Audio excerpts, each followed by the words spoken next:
La voie de la relance s'ouvre à vous.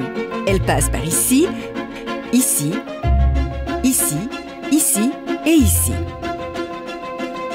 Le marché canadien, c'est 10 provinces et 3 territoires offrant des secteurs porteurs à cibler, des marchés insoupçonnés à développer et d'innombrables occasions d'affaires à explorer.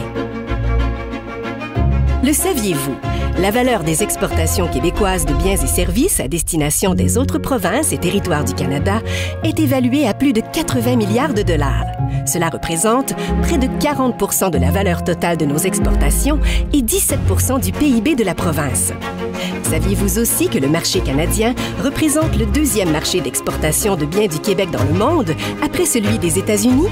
Et que la valeur du commerce interprovincial de biens du Québec est 4 fois plus élevée que celle avec la Chine? La voie de la relance passe par le commerce interprovincial. D'autant que, grâce à l'accord de libre-échange canadien, vous avez accès à un marché ouvert, stable et fiable, doté d'un environnement d'affaires similaire. La relance passe aussi par l'appui concret du gouvernement du Québec et de ses partenaires. Tous font équipe avec vous pour propulser votre stratégie de développement sur le marché canadien. Enfin, s'ouvrir au commerce interprovincial, c'est créer de la richesse pour l'ensemble des régions du Québec. Plus que jamais, le Canada est un marché sans frontières qui vous ouvre la voie à un monde d'occasions d'affaires.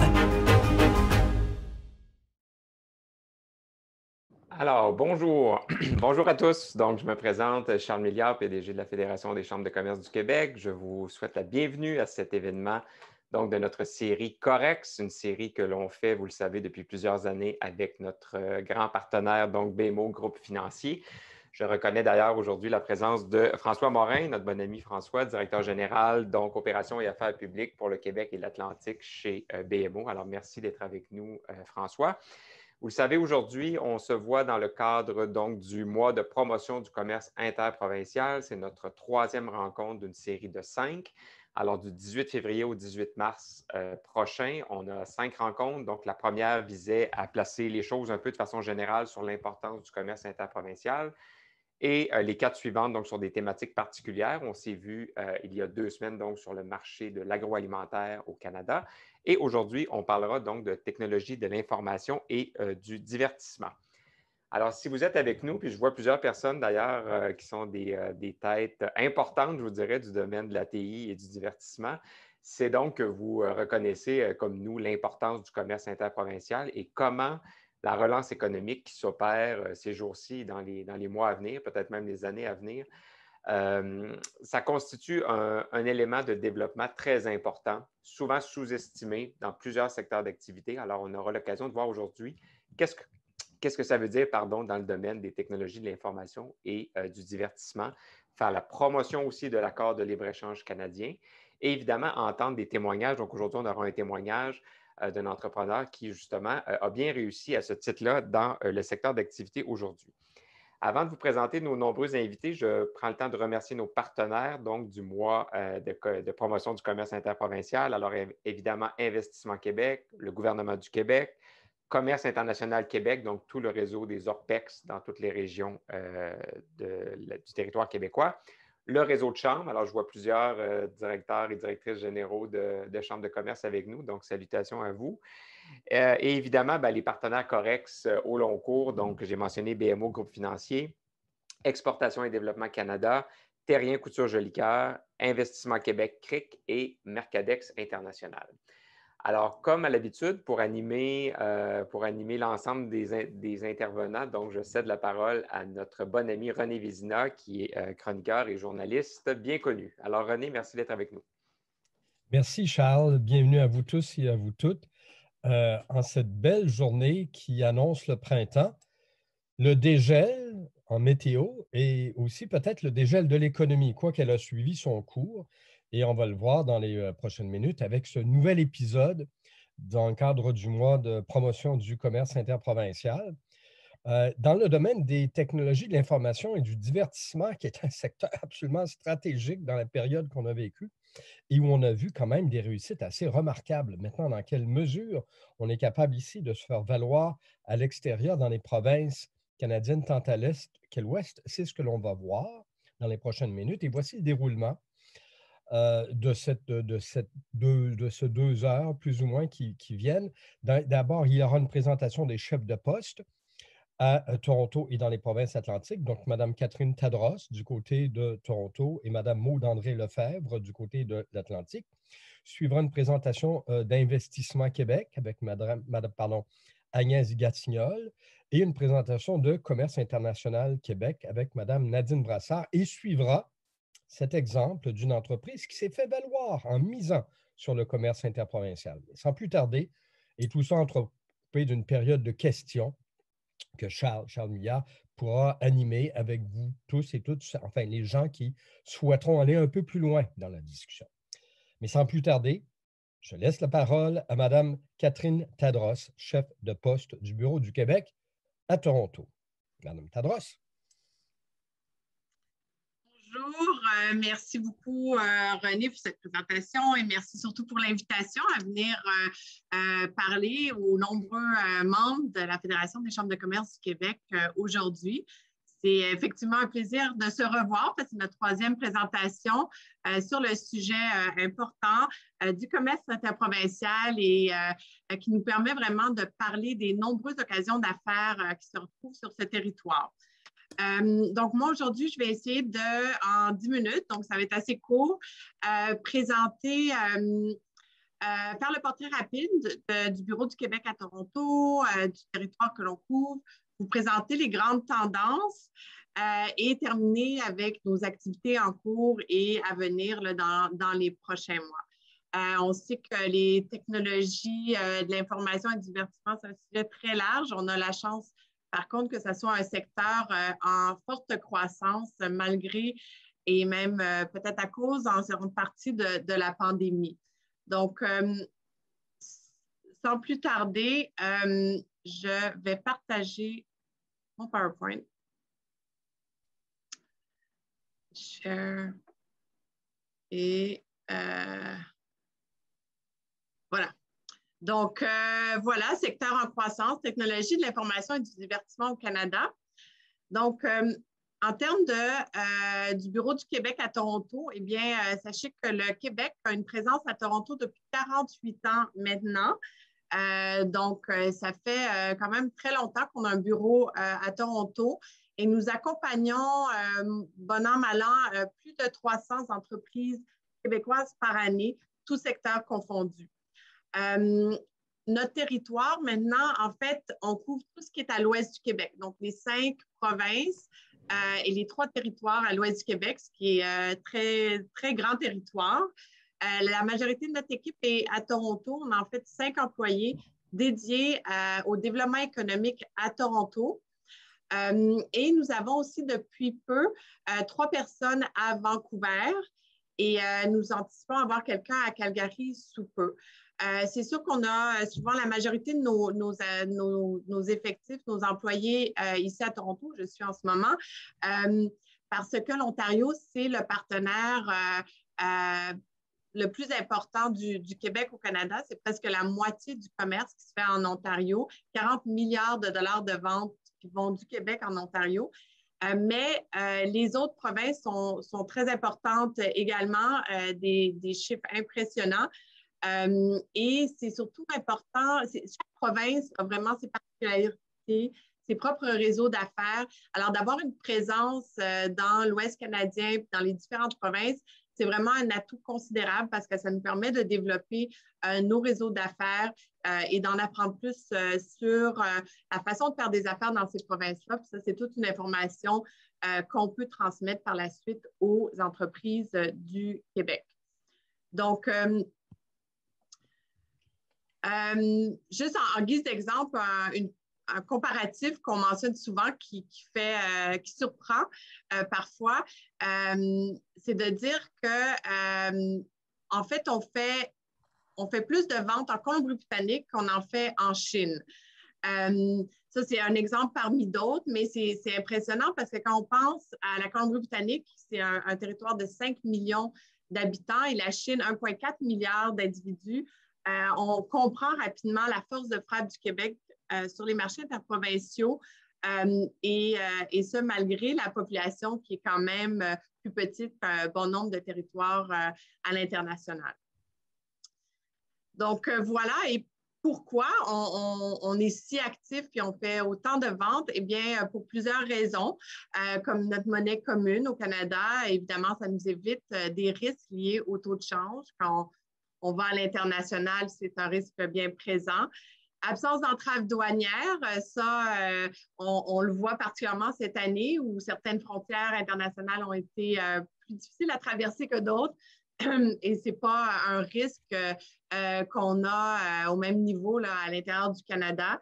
La proximité du marché, je dirais que ça, c'est peut-être plus pour l'Ontario que la Colombie-Britannique, qui est quand même assez loin du Québec, mais ça, c'est un atout non négligeable. On a des institutions, des normes, des règlements similaires et tout ça est encadré par l'accord de libre-échange canadien, qui est un document qui, en fait, est revu. On a des mécanismes pour faire en sorte que toutes les provinces et territoires se parlent de façon continue et éliminent le plus possible les irritants au commerce interprovincial. Donc maintenant, impact de la COVID, je pense que je vais dire une évidence, mais il faut la souligner. C'est sûr que la COVID a accéléré le virage numérique et ça dans pas mal tous les aspects de notre vie quotidienne. On enseigne en ligne maintenant, on travaille à distance, on a des rencontres virtuelles avec tout le monde, même nos médecins. On visite des musées de façon virtuelle, on voit des spectacles. Donc, tout ça, c'est accéléré et c'est devenu notre quotidien. Et ça, c'est un phénomène quand même assez impressionnant qui découle de la crise actuelle. C'est souvent en temps de crise qu'on innove aussi. Donc, c'est sûr que le secteur des technologies a le vent dans les voiles parce qu'on en a besoin. Tout ce qui est fintech aussi, les paiements en ligne, sans contact, tout ce qui est cybersécurité, parce que plus on fait de transactions, plus on a besoin de s'assurer de la sécurité de ces transactions aussi. Ça, on le voit cette croissance dans les demandes d'accompagnement qu'on reçoit au Bureau du Québec à Toronto, qui, dans le secteur, sont en croissance. Maintenant, aujourd'hui, comme j'ai peu de temps, je vais juste parler de quelques secteurs. Ce n'est pas du tout exhaustif. Là, on travaille tous les secteurs, en fait, mais des secteurs priorisés, c'est vraiment FinTech, Industrie 4.0, Retail Tech, Industrie créative et du divertissement. Donc, brièvement, je vais couvrir ces 4 sujets. Donc, services financiers, c'est sûr que si vous offrez des solutions et des technologies dans le secteur, Toronto est un incontournable. Non seulement c'est la capitale financière du Canada, mais c'est le 2e plus grand centre financier en Amérique du Nord après New York.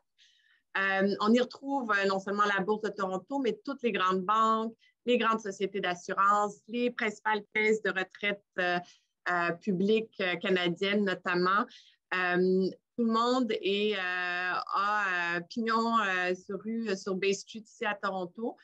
J'ai ajouté des logos des grandes banques juste pour vous dire qu'on est en contact avec ces grands clients potentiels pour le Québec et plusieurs autres, mais c'était à titre illustratif.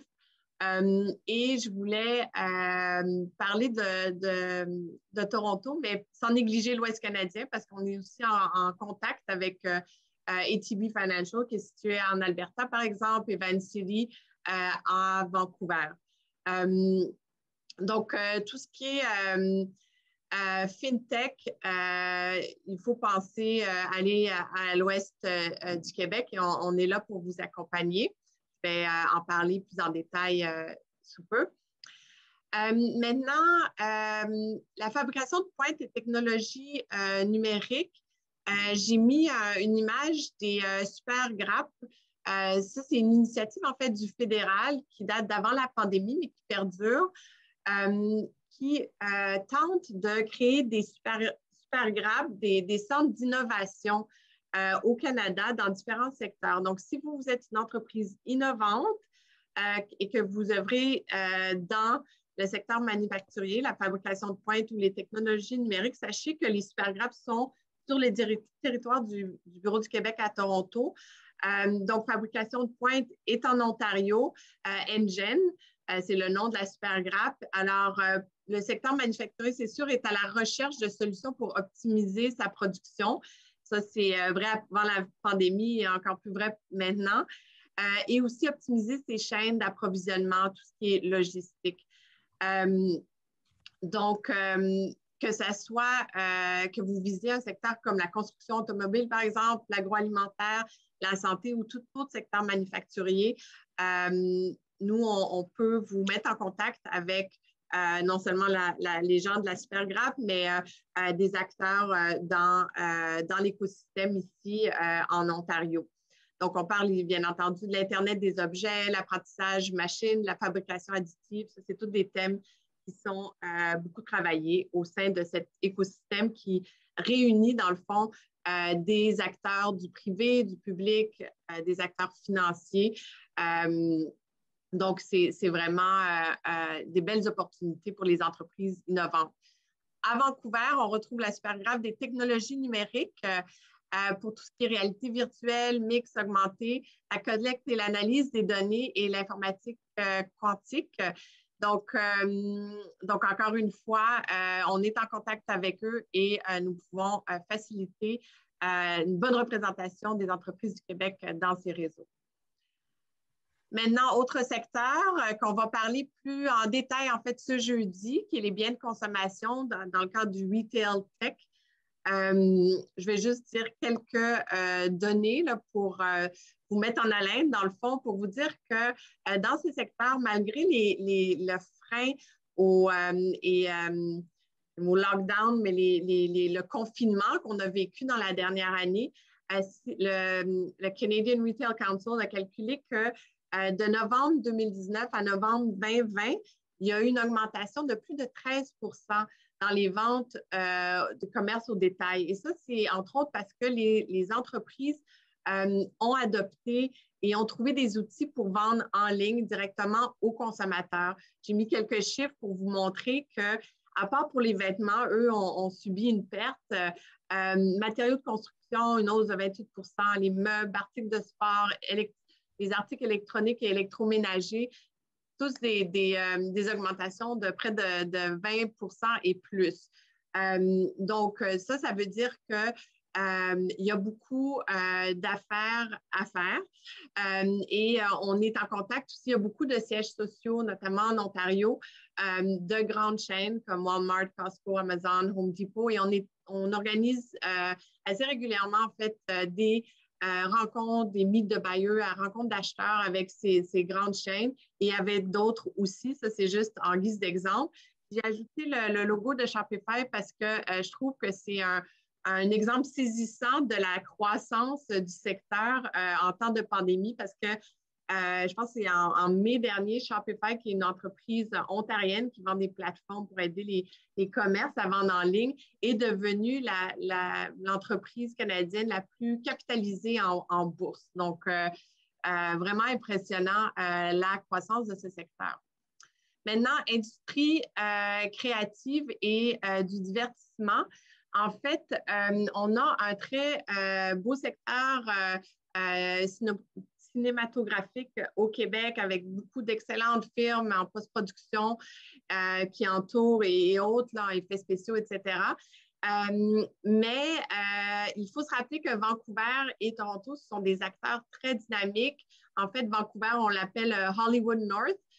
C'est dans le même fuseau horaire que Hollywood, LA, tout ça. Alors, il y a énormément de productions qui se font à Vancouver. En ce moment, on évalue que 40 % des productions canadiennes se font en fait en Colombie-Britannique.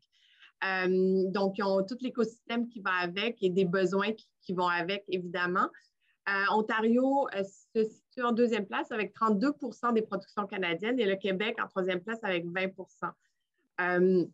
Donc, n'hésitez pas à venir vers l'Ouest canadien si vous êtes dans ce secteur-là.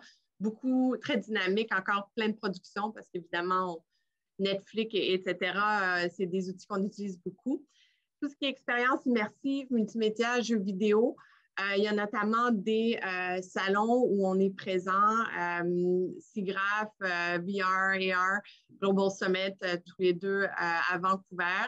Puis aussi, je voulais mentionner les installations interactives et l'art urbain. J'ai mis une photo de Lou, qui est une création québécoise qu'on a eu la chance d'accueillir à Toronto avant la pandémie en 2019. Puis on a vu qu'il y avait beaucoup d'intérêt pour ce genre d'expérience publique interactive. Puis il y a aussi des sous dans des villes comme Toronto et Vancouver. Et on pense que c'est des opportunités qui vont perdurer dans le temps, même après la pandémie. Donc, en termes des activités sur lesquelles nous travaillons, puis comme j'ai dit d'entrée de jeu, nous, on accompagne les entreprises de façon individuelle, mais aussi quand il y a des grands salons, des grands événements, on essaie de profiter, dans le fond, de la présence des écosystèmes pour organiser des rencontres et faire des activités avec nos entreprises. On en a en FinTech qui s'en vient en mars. On a dans l'intelligence artificielle où on va inviter des acheteurs canadiens à participer. On a la conférence Collision qui là, va être à sa 2e année d'être virtuelle. Tout ça, c'est virtuel, évidemment, parce que dans les prochains mois, tout se passe de façon virtuelle, même au Canada. Et on organise des rencontres dans le cadre du sommet VR/AR. Et peut-être une des choses que je voulais absolument mentionner, puis je sais que je suis à court de temps maintenant, mais on organise aussi un symposium Québec-Ontario qui va avoir lieu en octobre.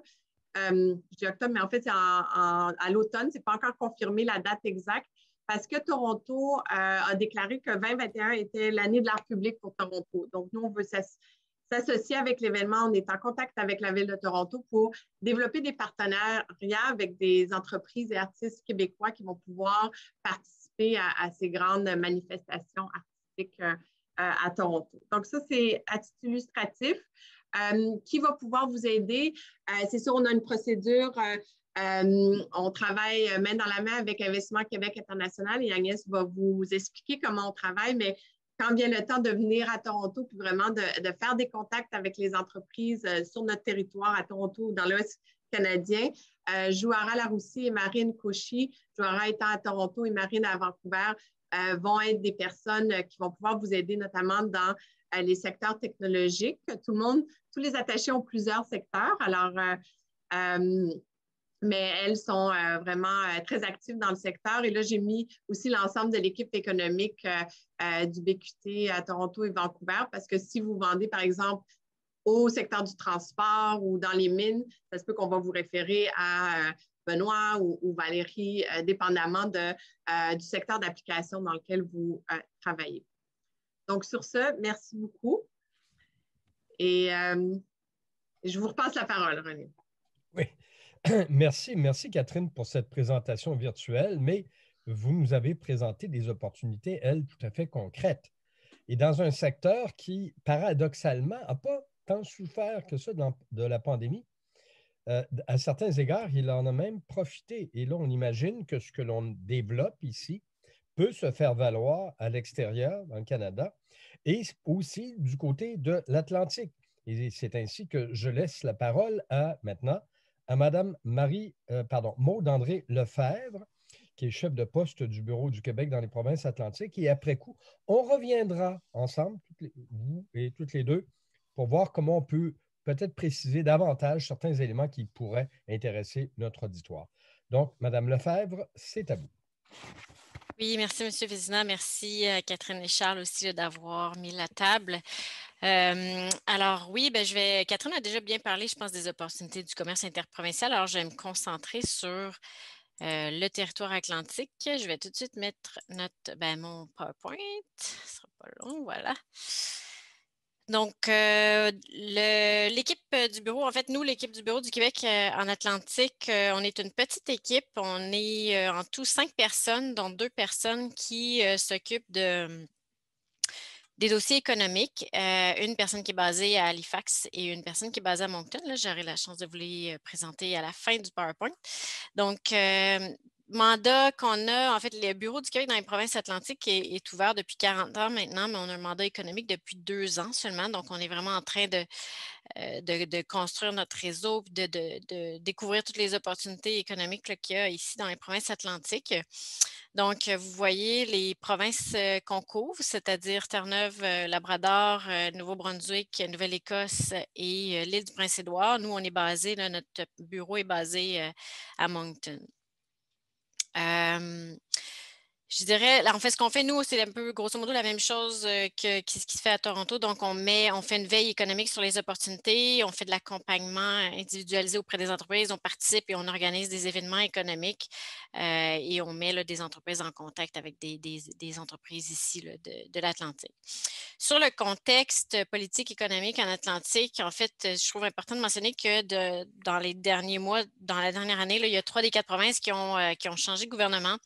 Et tous les gouvernements ont mise sur la modernisation de leur économie. En fait, puis ce qu'il faut savoir, ça, c'est pas moi qui le dis, là, mais c'est le Conseil économique des provinces atlantiques, c'est que les provinces atlantiques vivent un retard technologique. Donc, un retard, le temps au niveau de la recherche-développement que de l'adoption des nouvelles technologies. Donc, c'est à la fois un défi et une opportunité là, pour les entreprises du Québec dans ce domaine-là. Je le mentionnais, il y a 3 gouvernements sur 4 là, qui ont changé, puis les nouveaux gouvernements, en fait, dans leurs priorités, ont beaucoup d'éléments là, qui réfèrent au secteur des technologies de l'information et des communications. Au Nouveau-Brunswick, en Nouvelle-Écosse, il y a une priorité qui est accordée là, à la couverture Internet sur l'ensemble des provinces. Le premier ministre du Nouveau-Brunswick s'est engagé là, à ce que l'ensemble de la province passe au 5G d'ici 3 ans. En Terre-Neuve et Labrador, on parle de télémédecine, Nouvelle-Écosse aussi. Et puis, il y a aussi là, le secteur de la défense et de l'industrie navale là, aussi, qui est un secteur important où il y a un rattrapage technologique important à prendre. Il y a aussi une vague verte, puis j'aime ça le mentionner parce que je trouve que c'est quand même impressionnant ce qui se passe ici, là, mais en fait, l'ensemble des gouvernements accordent une importance là, au développement d'une économie verte. Il y a des mesures concrètes qui sont prises à cet égard-là et ça se traduit aussi là, par des opportunités. Ensuite, donc, le sommaire du secteur d'éthique dans les provinces atlantiques, je vous le disais, il y a un retard technologique à reprendre. C'est une population de 2,4 millions d'habitants. C'est une industrie de 6,1 milliards, l'industrie des technologies de l'information et des communications. D'ailleurs, j'ai une petite anecdote rigolote. Je lisais dans une étude qu'ils exportent autant de technologies de l'information et des communications que de homards. Je trouve que c'est une comparaison intéressante. Mais voilà, c'est 43 000 employés qui travaillent dans le secteur, principalement en Nouvelle-Écosse, mais aussi, en fait, principalement à Halifax, mais aussi à Fredericton. C'est 460 entreprises là, qui sont dans ce secteur-là là, en 2019. Les secteurs qui sont couverts par des entreprises de la région atlantique, c'est l'analyse de données, l'automatisation. Les secteurs moins couverts, donc qui pourraient être comblés par des entreprises québécoises, par exemple, on pense à l'Internet des objets, la cybersécurité, le blockchain. Je le mentionnais en début de présentation, là, il y a en fait un retard dans l'adoption des technologies de pointe ou des nouvelles technologies en Atlantique. Puis je donne un exemple concret. Pour l'Internet des objets, le Canada est à 12,2 d'intégration alors que la région atlantique est à 8,6 Et puis, pour ce qui est de la sécurité et puis des technologies d'authentification, au Canada, on est à 13,5 alors qu'en Atlantique, on est à 7,9 Donc, ça donne une idée là, du retard qui est à combler là, en Atlantique et qui constitue là, en fait une opportunité pour les entreprises québécoises parce que ça, c'est associé justement à la volonté des gouvernements en place de combler ce retard-là. Ici, c'est un petit graphique qui vous démontre un peu à qui sont les acheteurs de technologies d'information et des communications en Atlantique. Je dirais qu'il y a un biais ici parce que dans le fond, c'est un tableau qui indique à qui les entreprises de la région ici vendent. Donc, vous allez voir qu'il y a une importance, en fait, que l'administration publique est un grand acheteur. Donc, il y a peut-être là-dedans des politiques d'achat local qui jouent, mais c'est quand même, je pense, un acheteur important dans la région. En fait, ce sont des acheteurs importants dans la région, là, les gouvernements locaux. Donc, les premiers acheteurs, on parle d'administration publique, le secteur des télécommunications, la santé, on parlait de télémédecine tout à l'heure, les services techniques et puis, pas très loin, là, le secteur des arts et du divertissement. Donc, je vous le mentionnais, en fait, puis je reviens sur la ligne là, de l'administration publique.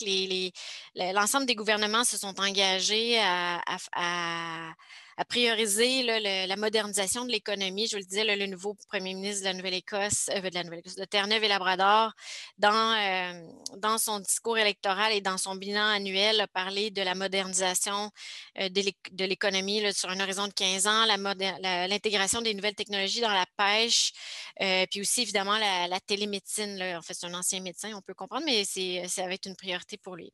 Au niveau du Nouveau-Brunswick, on parle de priorité accordée pardon, à l'adoption des technologies éducatives. Là, la COVID a donné je dirais un petit élan, ou en fait un bon élan à ce secteur-là aussi. Je le mentionnais, la couverture 5G, puis la cybersécurité. Là, le gouvernement s'est associé là, au gouvernement fédéral, le gouvernement du Nouveau-Brunswick s'est associé au gouvernement fédéral pour créer une grappe dans le domaine de la cybersécurité. Là. Donc, ça aussi, c'est un secteur d'intérêt. Et puis, en Nouvelle-Écosse, dans le discours électoral du nouveau premier ministre, il était question de moderniser les entreprises, notamment en milieu rural, d'assurer une meilleure couverture Internet, de miser sur les technologies vertes et puis sur la modernisation du système de santé. Puis encore une fois, on parlait de télémédecine. Donc, ça vous donne un peu une idée là, de la demande ici en Atlantique. Maintenant, le secteur des technologies de pointe, en fait, les joueurs qui sont présents, là, on les a catégorisés en deux types de joueurs. Donc, il y a les chefs de file là, qui sont présents et puis qui accompagnent les entreprises dans l'adoption des nouvelles technologies. Et puis, il y a les entreprises qui ont elles-mêmes adopté, en fait, qui sont des leaders là, dans l'adoption des technologies, puis qui agissent aussi là, auprès des entreprises pour créer de la nouvelle technologie. Donc, quand on parle d'IBM, Ernst & Young, CGI, Bell et Siemens, on est dans les entreprises qui sont ici et puis qui travaillent à la modernisation de l'économie puis qui accompagnent les entreprises dans l'intégration des nouvelles technologies. Quand on parle de Irving, Sobeys et McCain, par exemple, on est vraiment dans des entreprises locales ici qui ont eu un certain leadership dans l'intégration de nouvelles technologies puis qui ont aussi travaillé avec des entreprises de technologie pour créer des nouvelles technologies. Maintenant, en fait, d'autres occasions d'affaires par rapport à celles que j'ai mentionnées un petit peu plus tôt. Donc, la défense et sécurité, il y a un important, là, ceux qui ont suivi nos autres conférences, je vous en ai déjà parlé. Il y a en fait, Irving Shipbuilding qui a obtenu un important contrat pour la construction des navires de patrouille extra-côtiers et de l'Antarctique. Et bon, évidemment, il y a des obligations d'achat de contenu canadien et pour l'instant, c'est 456 millions de dollars qui ont été octroyés à des entreprises du Québec pour participer à la construction de ces navires-là. Et il y a vraiment là, des opportunités dans le domaine des technologies, de l'information et des communications. On parle de radars, de réseaux de communication, de sonores, de simulateurs, etc. D'ailleurs, il y a une entreprise de Montréal là, qui est spécialisée dans les réseaux marins de sondage hydrographique, puis les systèmes de câbles sous-marins qui a obtenu un de ces contrats-là. Les prochains contrats là, pour la fabrication d'une quinzaine de navires à partir de 2023, c'est une valeur de 60 milliards, donc c'est non négligeable. Bon, au niveau de l'énergie, il y a un projet important là, qui est piloté par Siemens avec le gouvernement du Nouveau-Brunswick, le gouvernement de la Nouvelle-Écosse, qui vise à gérer là, les systèmes d'électricité par l'info nuagique. Donc, c'est vraiment un gros chantier qui est en cours. Donc, là aussi, il y a des opportunités.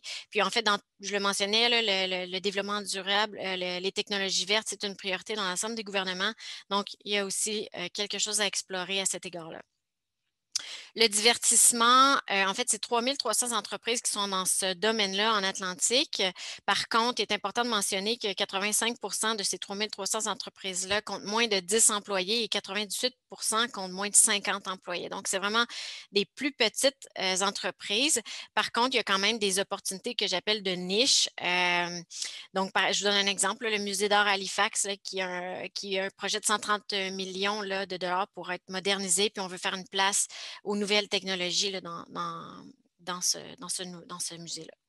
Il y a aussi les grands événements. Donc, ça, c'est vrai pour l'ensemble du Canada, mais on a un exemple. Là, en 2023, il y aura les Jeux du Canada à l'île du Prince-Édouard. Donc, ça peut représenter aussi une opportunité là, pour les entreprises qui sont dans le divertissement. D'ailleurs, on était approchés par les organisateurs des Jeux pour voir si on pouvait collaborer avec eux. Puis, je reprends les mots de la personne à qui je parlais qui me disait qu'il s'était tourné vers nous là, parce qu'il cherchait un effet wow. Donc, on a notre réputation, la réputation du Québec nous précède là, dans ce domaine-là. Enfin, je passe rapidement sur l'économie bleue. Catherine a parlé du Canada's Ocean Supercluster, donc qui est basé en Atlantique, qui est très présent en Atlantique. Donc, c'est 360 millions là, que le gouvernement fédéral a investi en Atlantique pour cette grappe-là. Et puis ça, c'est autant pour de la recherche et développement que de l'accompagnement d'entreprises, de la création d'entreprises, de l'innovation, etc. Donc, tout le secteur de l'économie bleue, je dirais, constitue une opportunité là, en Atlantique. Je termine sur les activités qu'on a en Atlantique. Je ne vais pas les passer une à une. En fait, je pense qu'on va vous envoyer nos PowerPoint après la rencontre, mais juste dire comme je l'ai dit en début de présentation, on est là pour vous accompagner là, dans un accompagnement personnalisé, mais on a aussi là, des événements auxquels on participe ou auxquels qu'on peut organiser pour vous. Donc, vous aurez la liste là avec les dates et en travaillant avec Investissement Québec, là, si jamais il y en a de celles-ci qui sont d'intérêt pour vous, ça nous fera plaisir de vous accompagner. Je termine rapidement avec l'équipe économique. Donc, Mélanie Roy qui est basée à Halifax et Pierre Martin qui est ici à Moncton. Par contre, leurs mandats ne sont pas géographiques, sont vraiment par secteur. Donc, on s'assurera là, si jamais vous avez un intérêt pour notre région de vous mettre en contact avec la bonne personne de nos deux conseillers. Donc, je m'arrête ici, le temps file et puis je serai disponible pour répondre à vos questions. Merci.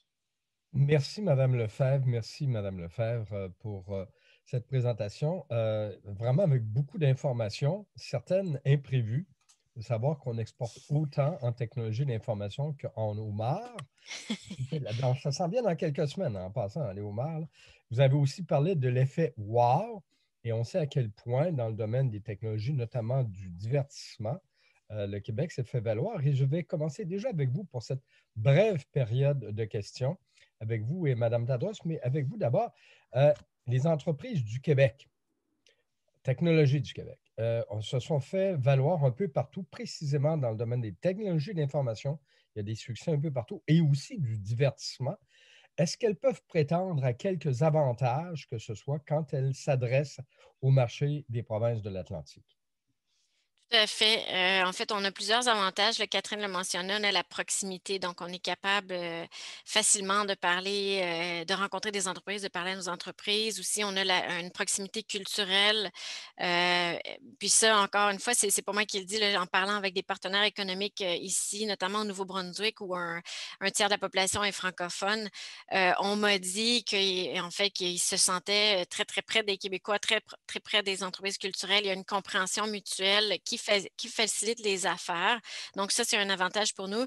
Et puis, spécialement dans le domaine du divertissement, des technologies d'information et des communications, on est vraiment très connus ou très reconnus pour nos capacités, notre expertise, notre imagination, notre capacité d'innovation. Donc, on a vraiment, en fait, les entreprises du Québec ont vraiment plusieurs avantages là, à faire affaire ici en Atlantique. Et vous avez parlé de secteurs stratégiques, vous avez parlé notamment de cybersécurité. Je sais qu'il y a beaucoup d'entreprises au Québec qui y travaillent, notamment dans la région de Gatineau. Là, j'ai entendu parler il n'y a pas très longtemps. Donc, il y a vraiment tout un immense secteur d'activité qui se développe. Et je vais me tourner du côté de Mme Tadros. La même question essentiellement. Et là, vraiment, c'est un très gros marché. Puis on sait à quel point Vancouver, par exemple, dans le domaine des technologies, du divertissement, vous avez parlé de Hollywood North. Alors, ici encore, dans quelle mesure les entreprises québécoises peuvent se faire valoir par rapport à leur potentiel et à leurs compétences dans le marché canadien? Dans le secteur du divertissement, l'effet wow dont parlait Maud André, c'est sûr qu'on est reconnu pour avoir beaucoup de créativité, des entreprises très performantes. Donc, ça nous précède, puis ça aide beaucoup dans le secteur du divertissement.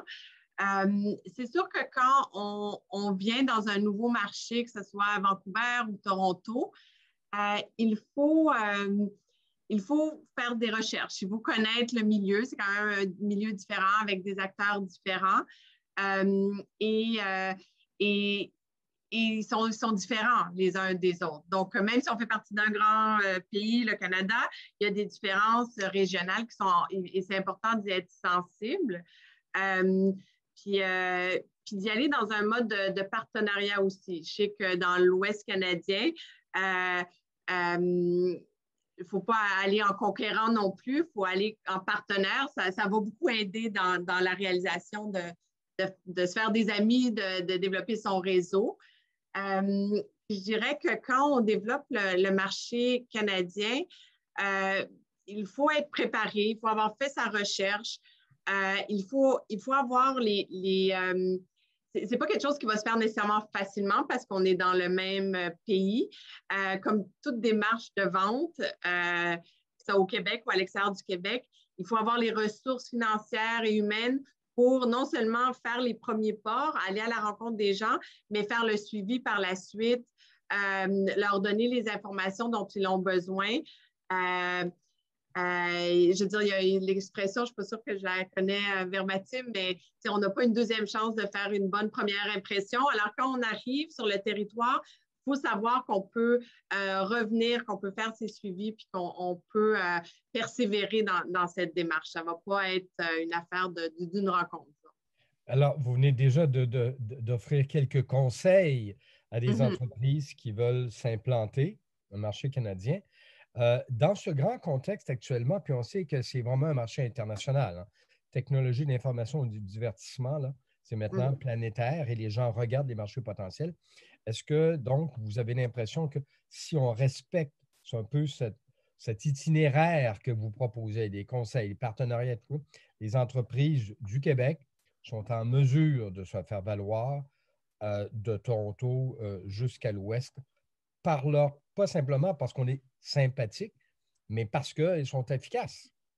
Efficaces, compétents, des technologies innovantes. Je veux dire, non, il y a beaucoup, c'est très impressionnant, en fait, les entreprises technologiques qui sortent du Québec, qui viennent à notre rencontre. Ça, il n'y a pas de doute, là. On a tout ce qu'il faut pour percer dans les marchés. C'est vraiment juste ensuite la démarche qu'on adopte et le suivi qu'on fait pour justement décrocher des ventes, des contrats, puis pouvoir vendre à des clients au Canada. Et on comprend que vous êtes là pour les assister. Et je me tourne du côté de Mme Lefebvre. Un peu la même question, mais dans votre cas, évidemment, c'est un peu particulier parce que ce n'est pas pour les diminuer, mais les provinces atlantiques, en termes de taille de population, le marché est un peu moins grand. Est-ce que ça vaut la peine de consacrer du temps, de l'énergie, vraiment plein d'efforts pour développer ces marchés? Oui, bien, c'est une excellente question. Je pense que plusieurs entreprises se posent ou à laquelle peut-être plusieurs entreprises réfléchissent en m'écoutant parler des provinces atlantiques. Puis, en fait, comme je dis dans une autre présentation, on pense souvent, en fait, le réflexe qu'on a quand on pense aux provinces atlantiques, c'est plus les vacances d'été, puis la plage et le homard dont je parlais tout à l'heure. Mais il y a vraiment autre chose en Atlantique. Il y a vraiment un secteur, un milieu économique hyper dynamique qui est très ouvert, en fait, il se passe vraiment beaucoup de choses, puis notamment en Nouvelle-Écosse, pour le secteur des TIC, c'est très, très fort. Puis, il y a vraiment des choses à faire ici. Puis, en fait, je reprends encore une fois la beauté de cette série de webinaires qu'on a, c'est qu'on peut puiser à travers les autres présentations pour donner des exemples. Et la semaine dernière, ou en fait, le dernier webinaire, on avait une entreprise qui nous disait qu'elle s'était tournée vers l'Atlantique un peu par dépit, là, suivant la COVID, et que, en fait, ça avait été une belle surprise parce qu'elle avait fait 300% de son chiffre d'affaires. Donc, vraiment, il y a des opportunités ici. Je ne vous ferai pas à croire que le marché atlantique, c'est le marché de l'Ontario ou de l'Ouest canadien. Ce serait malhonnête de ma part. Par contre, j'aime insister sur le fait qu'il y a des niches. Il y a des niches extrêmement intéressantes et il s'agit d'aller les chercher. Donc, je parlais du Musée de la Nouvelle-Écosse l'Écosse ou des Jeux du Canada, mais il y a aussi là, pour le secteur de la sécurité, la cybersécurité, il va y avoir des choses à faire. Tout le secteur de l'économie bleue est vraiment intéressant. Je le mentionnais, là, puis ceux qui sont intéressés, si vous allez sur le site d'Irving Shipbuilding, vous allez voir les contrats qui ont été donnés à des entreprises du Québec. Je le mentionnais en présentation, c'est 456 millions quand même qui ont été octroyés par contrat à des entreprises du Québec. Donc, vraiment, ça vaut la peine de regarder de ce marché-là pour aller chercher les opportunités nichées qu'on peut y trouver. Ouais, d'autant plus que le Québec est à la fois tourné vers l'ouest, mais vers l'est parce qu'on a une façade atlantique. Et vous venez d'en parler, cette espèce d'économie bleue, de la sécurité marine, de ces immenses contrats qui ont été accordés pour notamment renouveler la flotte canadienne en matière d'armement, enfin, flotte militaire, mais aussi tout ce qui a trait à pouvoir assumer la souveraineté et la juridiction du Canada sur ces eaux. Et on imagine que là-dedans, il y a beaucoup d'éléments venus de technologies d'information. Donc, ça mérite d'être exploré. Et ça nous fait pratiquement rêver à ce moment-ci, ce qui est possible, surtout dans un contexte où il a fallu, dans ce monde virtuel, arriver à aller chercher de nouvelles façons de communiquer et de s'assurer que tout se fasse efficacement. Et pour continuer la discussion, je vais laisser la parole à Charles. Charles Milliard. Charles, à vous. Excellent. Merci René. Merci Catherine et Maud André. Donc, on a 2 questions dans le chat, puis par la suite, je vous introduirai donc à Mme Gatignol pour la suite de la présentation. Alors, peut-être une question qu'on a reçue là, par écrit de Mme Florence Lefebvre, qui serait pour Mme Lefebvre. Je ne sais pas s'il y a un lien de parenté. Alors, comment le Bureau du Québec dans les provinces atlantiques peut-il aider concrètement une entreprise comme la nôtre qui est spécialisée en technologie éducative? Peut-être la question plus large aussi est concrètement comment se fait le premier arrimage là, de discussion avec un Bureau du Québec au Canada? Oui, ben alors, merci pour la question, Mme Lefebvre. On a sans doute des ancêtres communs. Alors, moi, c'est Lefebvre avec un B. Je ne sais pas si vous aussi, mais si oui, on a sans doute des ancêtres communs. Donc, les premiers pas, en fait, ce serait de passer par Investissement Québec International et Agnès va expliquer un peu la procédure. Ensuite, nous, on a un attaché ici en personne de Pierre Martin là, qui connaît bien le secteur des technologies de l'information et des communications, qui fait une veille continue. Puis d'ailleurs, c'est intéressant que vous posiez cette question-là parce que justement, on discutait de cette présentation, puis il me parlait justement du potentiel dans les technologies de l'information et des communications qui trouvent application dans le domaine de l'éducation. Et c'est vraiment, avec la COVID, évidemment, c'est une priorité des gouvernements actuels là, de miser là-dessus. Donc, il y a vraiment un potentiel là, pour les entreprises qui font des logiciels d'aide à l'éducation ou des logiciels en orthophonie ou en ce genre de produits ou services-là. Il y a vraiment un potentiel intéressant. Maintenant, ce serait de voir, en fait, on pourra voir à organiser là, avec l'aide d'Investissement Québec une rencontre avec notre conseiller économique ici qui pourra d'une part prendre connaissance de votre offre de service et puis essayer après ça de faire les arrimages avec les besoins ici, puis de trouver les bons partenaires avec qui on pourrait vous mettre en contact pour que vous puissiez présenter votre offre de service. Si je pourrais ajouter pour l'Ouest du Québec, en fait, en EdTech, on a accompagné à travers les années différentes compagnies québécoises. Puis pour vous dire, l'Ontario aussi, avant la pandémie, avait mis en place aussi une stratégie pour augmenter l'éducation en ligne. Il y en a même qui sont allés vers la théorie du complot pour dire « Ah, c'est drôle, la pandémie a vraiment aidé cette ambition du gouvernement. » Je pense que c'était le cas, mais effectivement, cette ambition date d'avant la pandémie d'avoir des meilleurs outils. Donc, il y a vraiment un potentiel.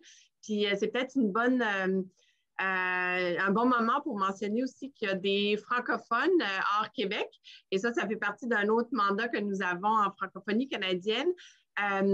Mais aussi des commissions scolaires francophones partout en Ontario, en Alberta, en Colombie-Britannique. Alors, même si votre produit est en français, il y a des besoins en éducation, technologie éducative pour ce genre de produit. Puis la demande pour les écoles d'immersion, par exemple, au Canada, est en pleine croissance. C'est vrai aussi pour les provinces atlantiques.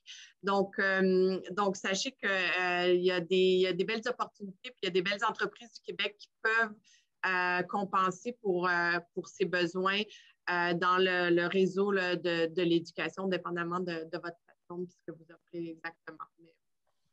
C'est un beau secteur. Merci, merci Catherine. C'est bien de le mentionner parce que ça me fait penser justement, il y a une nouvelle association en Ontario, la Fédération des gens d'affaires francophones de l'Ontario, avec qui on a parlé justement, et on aura probablement 1 ou 2 événements communs à venir, là, justement, pour parler de ce réseau-là d'affaires qui est souvent méconnu, mais qui existe depuis très longtemps. J'ai M. Alain Lavoie qui veut nous poser une question en direct, mais avant ça, je veux aussi faire un commentaire. Je vous remercie, mesdames, d'avoir parlé des super grappes, parce qu'on parle beaucoup de la grappe, évidemment, en intelligence artificielle à Montréal, mais il faut rappeler que c'est un projet fédéral, donc qui est vraiment ouvert finalement à l'ensemble des Canadiens. Donc, quand on pense à celle en Atlantique, entre autres, en Ontario, dans les prairies ou à Vancouver, ce sont des projets qui sont pour tous là, et qui parfois sont méconnus. Alors, c'est bien de donner de la lumière à ça aussi. Alain? Bonjour, madame. Merci beaucoup pour ce que vous avez fait, le tour d'horizon que vous avez fait aujourd'hui. Écoutez, je vous écoutais puis je me posais la question, est-ce qu'il existe un bureau du Québec au Québec? Parce que ce serait le fun qu'on ait au Québec un tour d'horizon de toutes les opportunités qu'on peut avoir au Québec. Ça serait vraiment bien. Écoutez, ma question, vous savez, avec la pandémie, avec la relance, on vit beaucoup à l'international du protectionnisme. On n'a pas juste M. Fitzgibbon qui dit « acheter québécois ». Je suis persuadé que les autres premiers ministres dans le Canada disent la même chose. Puis vous avez répondu un peu à ça, Mme Tadros, en disant « associez-vous avec des locaux », mais en partie. Mais j'aimerais vous entendre pour savoir pour le protectionnisme, mais pas juste dans le cas des autres provinces par rapport à nous, mais dans le contexte. Est-ce que ce protectionnisme-là, vous le voyez aussi avec les États-Unis, par exemple? Dans le sens, est-ce qu'une compagnie canadienne, vous voyez qu'il y aurait une tendance de favoriser une compagnie canadienne plutôt qu'une compagnie américaine dans le reste du Canada? Catherine, veux-tu y aller? Oui, vas-y. Je peux commencer. Oui, c'est sûr qu'on voit, l'achat local, ça existe au Québec, puis ça existe dans le reste des provinces, mais je dirais que il y a aussi l'achat canadien qui est considéré comme l'achat local. Donc, quand vous vendez vos produits au Québec, vous pouvez mettre aliments du Québec, produits du Québec, mais quand vous voulez vendre au Canada, moi, je conseillerais de mettre en valeur le fait que c'est un produit canadien et la réception va être habituellement très, très bonne. Il y a vraiment une volonté d'acheter canadien. Puis quand j'ai parlé des grands détaillants, il y en a comme Canadian Tire ou Home Hardware qui ont des politiques où ils veulent prioriser des produits canadiens. Puis ça vaut pour ce qui est sur les tablettes, mais aussi comment ils fonctionnent. Alors, ça, c'est vraiment un avantage qu'il faut mettre de l'avant. Et c'est sûr que, disons, si on regarde du côté manufacturier, avec la fragilisation des chaînes d'approvisionnement au niveau international, de trouver des fournisseurs qui sont plus près de soi, c'est dans l'air du temps. Les gens comprennent qu'il y a un volet sécurité qu'il faut miser aussi là-dessus. Notre économie au Québec est très diversifiée. On produit tout plein de produits. On offre aussi beaucoup de services. La même chose en Ontario. Mais quand on sort, disons, on va dans les prairies, on va en Alberta, leur économie est un peu moins quand même diversifiée que la nôtre. Alors, ils ont besoin de produits provenant du Québec et de l'Ontario et d'ailleurs parce qu'on a quand même une belle force manufacturière au Québec et je dirais en Ontario aussi. Mais on a une belle variété de choses qu'on peut offrir. Alors, je pense que dans le contexte du marché interprovincial, il faut miser aussi sur le fait qu'on est local au niveau pan-canadien. Plus marché public ou marché privé? Mais les deux. En fait, l'ALEC, dans l'accord du libre-échange du Canada, a fait en sorte que dans les marchés plus publics, on a accès au marché public pan-canadien de façon très... des fois, il y a certains un certain protectionnisme, mais peu, puis beaucoup moins qu'à l'international. Alors, les seuils de genre, si on achète pour plus de X dollars, ça va être, les entreprises canadiennes vont être priorisées avant les entreprises internationales. Alors, il y a vraiment, puis ça a été amélioré dans les dernières années. Puis on peut vous donner plus d'informations sur, dépendamment de votre secteur d'activité, mais il y a plusieurs provinces où ils doivent accepter des offres d'autres provinces au même titre que leur propre province. Puis ils en ont besoin parce que ce n'est pas toutes les provinces qui sont équipées d'une économie aussi diversifiée que la nôtre, je dirais. Merci. Pour compléter, en fait, pour la région atlantique, en fait, la question est très pertinente. Alors, merci, M. Lavoie, pour cette question, parce qu'effectivement, il y a dans les provinces atlantiques, là, je pense notamment au Nouveau-Brunswick, le premier ministre a lancé une politique là, visant, en fait, l'achat local là, pour les infrastructures notamment. En fait, tous les achats aussi, les achats publics, puis ça s'appelle quelque chose comme New Brunswick First ou quelque chose comme ça. Donc, c'est quelque chose qu'on va surveiller, voir comment ça s'applique. Maintenant, comme le dit Catherine, l'ALEC fait en sorte qu'il y a quand même une protection du commerce interprovincial ou enfin une capacité maintenue de faire du commerce interprovincial. Donc oui, il y a une volonté de tous les gouvernements en Atlantique, mais je pense que c'est vrai à l'échelle canadienne de favoriser l'achat local. Maintenant, en Atlantique, je le disais, il y a un retard technologique important, donc il y a des besoins à combler et les entreprises ici ne suffisent pas à la tâche. En fait, je le mentionnais, là, c'est une économie en fait, c'est un secteur qui est très petit, qui est très concentré aussi là, autour de Halifax et Fredericton. Et ce sont des entreprises qui sont vraiment très, très, très petites. Donc, il y a vraiment un marché, en fait, des besoins à combler qui peuvent pas être comblés par les entreprises localement. Et donc, on a en fait il y a des opportunités ici quand même pour les entreprises québécoises. Maintenant, vous parliez des opportunités, en fait, ou du protectionnisme plus à l'échelle canadienne. Là. Donc, est-ce qu'on favoriserait des entreprises canadiennes versus des entreprises américaines? La réponse est oui. Je m'explique dans le sens où en Atlantique, beaucoup de projets, beaucoup de projets de modernisation d'infrastructures ou d'innovation sont appuyés par le gouvernement fédéral et il y a la plupart du temps des politiques d'achat au niveau canadien, là, donc des politiques de contenu canadien, là, comme je donnais l'exemple des bateaux des bateaux de guerre, donc des bateaux de défense extra-côtier. Il y a des obligations de contenu canadien. Donc là, vraiment aussi, puis je dirais ça, c'est assez spécifique là, à la province atlantique, la place que le gouvernement fédéral joue dans le financement de projets. Donc là encore, il y a des opportunités pour les entreprises québécoises là, de se tailler une place. Là. Merci. Excellent, merci. Merci Alain. Effectivement, lors de la première rencontre, on avait parlé avec des gens du ministère de l'ouverture justement des marchés publics canadiens compte tenu des dispositions de l'accord de libre-échange canadien. Alors, c'est important de le rappeler. Maintenant, pour ce qui est de l'achat local, le protectionnisme, je fais un peu de promo, mais pour les membres de la Fédération, on reçoit le chef du Parti conservateur du Canada et chef d'opposition officiel vendredi, M. O'Toole. Alors, ça pourrait être intéressant de lui poser la question si jamais par hasard on avait une année électorale au Canada. Ceci étant dit, on va poursuivre donc avec notre invitée d'Investissement Québec International, alors Mme Agnès Gatignol, qui est directrice export marché canadien. Alors, Mme Gatignol. Bonjour à tous, merci Charles. Donc, je vais commencer à partager mon écran tout de suite pour vous présenter les services d'Export Québec. Je vais d'abord me mettre diaporama, pardon.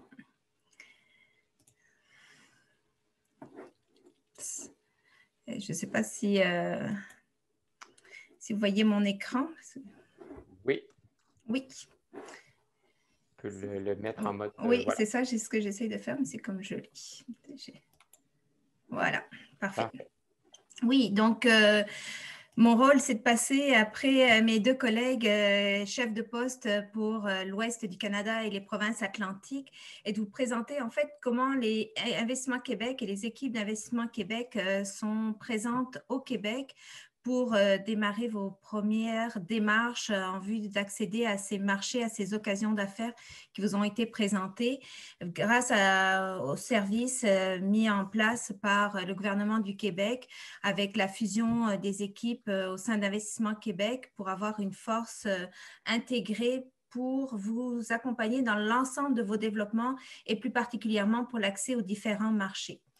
Donc, le rôle des équipes d'Investissement Québec international, c'est vraiment d'aider les exportateurs québécois à prendre les meilleures décisions stratégiques et à réussir la mise en œuvre de vos projets sur les marchés hors Québec.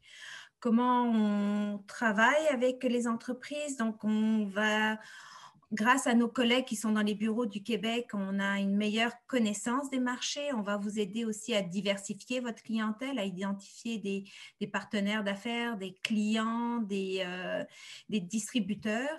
Et on va aussi vous faire bénéficier de tout le réseau d'affaires mondial, qu'on parle du reste du Canada, mais de partout dans le monde aussi, grâce aux équipes économiques qui sont un peu partout dans le monde. Donc, le cœur de notre service, en fait, c'est d'être comme le guichet central. Vous souhaitez développer, accéder aux différentes occasions d'affaires qui vous ont été présentées, que vous soyez services technologiques, divertissement, biens de consommation. Donc, vous contactez les équipes d'Investissement Québec international et à partir de ce premier contact-là, on va travailler avec vous pour bien identifier vos besoins, que vous soyez une petite ou une moyenne entreprise, une grande entreprise, et pour bien évaluer aussi vos marchés et comment accéder au marché hors Québec. Donc, pour ce faire, on ne travaille pas tout seul, bien entendu. On travaille avec nos collègues qui sont dans les bureaux du Québec et dans le reste du Canada. On travaille avec nos collègues qui sont ailleurs dans le monde via les délégations du Québec et les bureaux du Québec à l'étranger. On travaille aussi selon l'état de développement de votre projet, l'état d'avancement avec nos collègues des ORPEX pour mieux définir votre plan d'affaires, avec nos collègues du réseau régional aussi pour tout ce qui est votre projet de développement d'entreprise au Québec, avec nos collègues du CRIC aussi, IQ-CRIC, avec lesquels qui a rejoint les rangs d'Investissement Québec aussi au mois de juin. Donc, c'est vraiment pour tout ce qui est l'obtention de certification de normes, avec nos collègues du ministère de l'Économie aussi pour tout ce qui est l'intelligence d'affaires et pour avoir des conseils ou des orientations stratégiques ou des développements de stratégies sectorielles. Donc, oui, on est le guichet central, on est au cœur de votre action pour le développement vers les marchés hors Québec, mais on a l'avantage d'être entouré de partenaires et de collègues qui vont vous aider à compléter toute votre offre de services et à mieux identifier vos territoires et vos marchés. Comment on est organisé chez Investissement Québec international? Donc, on est organisé par direction géographique qui couvront donc que ce soit l'Amérique du Nord, les États-Unis, le reste du Canada, bien entendu, l'Europe, l'Afrique, l'Asie et l'Amérique latine. Dans chaque direction géographique, donc dans la direction Canada, par exemple, on a des conseillers sectoriels, donc des conseillers spécialisés vers un territoire selon un marché, un secteur, pardon, industriel. Par exemple, là, aujourd'hui, j'ai mis en valeur Anne-Sophie Prémont-Picard, qui est dans la direction Canada. Donc, Anne-Sophie est responsable de tout ce qui est l'accompagnement des entreprises québécoises qui s'adressent au secteur des technologies de l'information ou du divertissement. Il y a aussi deux autres conseillers pour ce qui est le secteur du bien de consommation ou des transports avec Leila. Donc, Anne-Sophie, par exemple, comment on va travailler? Vous êtes une entreprise en technologie de l'information, vous souhaitez vendre vos produits à Moncton. Donc, vous contactez Anne-Sophie qui va faire une première analyse de vos besoins, une première démarche avec vous, qui va ensuite contacter nos collègues dans les bureaux du province Atlantique, qui va mieux évaluer les stratégies et vous allez être pris en charge ensuite par notre collègue dans les provinces Atlantiques ou à Vancouver ou à Toronto. On l'a souligné rapidement un peu plus tôt, il y a aussi un bureau du Québec à Ottawa qui se spécialise avec un attaché économique pour tout ce qui est l'accès aux appels d'offres et aux marchés publics fédéraux des ministères et organismes fédéraux. Donc, c'est vraiment de faire de la veille, d'être à l'affût des appels d'offres publics pour positionner les entreprises québécoises, soit auprès des grands joueurs qui ont obtenu les appels d'offres, soit auprès des spécificateurs des appels d'offres. Donc, rapidement, le réseau économique du Québec, je vous le disais, est réparti un peu partout dans le monde. On a dans le Canada, on a plusieurs postes. Aux États-Unis, on a plusieurs postes aussi. Et ensuite, on est présent un peu partout dans le monde. C'est plus de 33 bureaux qui sont dédiés avec des équipes économiques pour accompagner et accueillir les entreprises québécoises sur les différents territoires. Donc, nos services d'accompagnement, on fait à la fois du conseil, je vous le disais, sur les occasions d'affaires, la culture, les pratiques, la concurrence, les stratégies d'entrée, de l'aiguillage vers le financement de projets, vers la conformité de produits avec le CRIC, vers les exigences normatives. Avec nos collègues qui sont dans les bureaux, on va essayer de repérer pour vous des clients et des partenaires potentiels. On va planifier des rencontres d'affaires. On va vous aider dans votre implantation aussi. On organise donc différents types d'accompagnement, que ce soit un suivi individualisé, vraiment de l'accompagnement individuel one-on-one, mais aussi des activités de groupe, que ce soit pour rencontrer des acheteurs sur les différents territoires ou pour faire venir des acheteurs au Québec pour rencontrer les entreprises québécoises. Donc, on est en processus de réalisation de notre programmation pour l'année 21-22. Donc, dans les prochaines semaines, au mois d'avril, ça va être affiché sur les différents sites Internet d'Investissement Québec et du ministère de l'Économie aussi. Vous allez pouvoir avoir accès à l'ensemble de la programmation selon le territoire, selon le marché visé. Donc, comment on travaille vraiment, c'est de savoir qui sont vos clients, à qui vous vous adressez. Est-ce que vos clients sont dans le secteur de l'aérospatial ou ils sont dans le secteur de la santé? On le sait, les technologies de l'information peuvent s'adresser à différents territoires. Donc, ça va être la première question. Ensuite, vers quel territoire vous souhaitez vendre, exporter vos produits? Ça peut être plusieurs territoires. Donc, à ce moment-là, on va vous mettre en relation avec les meilleurs personnes. Ça peut être aussi, des fois, il y a des projets plus complexes selon certains territoires. Donc, on a aussi des experts selon les territoires qui sont là pour vous accompagner. Donc, le secteur des TI et du divertissement au Canada, je ne reviendrai pas dessus. Mes collègues vous ont présenté des occasions d'affaires, des projets, etc. Nous, ce qu'on va vous demander, c'est vraiment de bien identifier vos clients, vos secteurs industriels prioritaires et les territoires sur lesquels vous voulez, et on va vous conseiller aussi sur les territoires sur lesquels vous voulez exporter. Je fais une rapide introduction au plan d'action pour la relance des exportations. Vous avez sans doute entendu parler, M. Fitzgibbon, la semaine dernière, le 3 mars, a lancé un plan pour aider les entreprises à reprendre leur place sur les marchés extérieurs. On développe beaucoup d'activités en virtuel pour vous accompagner.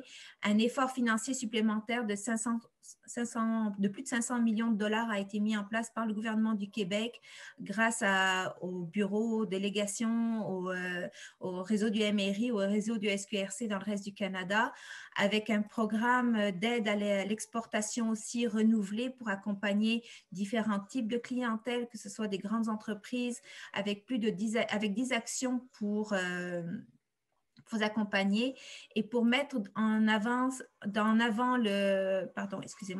le secteur canadien, le territoire canadien. Il y a une action, l'action numéro 8, qui s'inscrit vraiment dans la volonté du gouvernement d'appuyer les marchés canadiens pour les entreprises. Donc, il y a une nouvelle équipe que je dirige, qui a été mise en place chez Investissement Québec. Il y a des moyens financiers qui ont été développés par le gouvernement aussi. Donc, n'hésitez pas à nous contacter et à partir de là, vous allez pouvoir explorer les marchés canadiens. Donc, j'ai parlé rapidement, je le sais, mais je n'avais pas beaucoup de temps que j'ai déjà dépassé. Donc, Charles, je vous laisse la parole.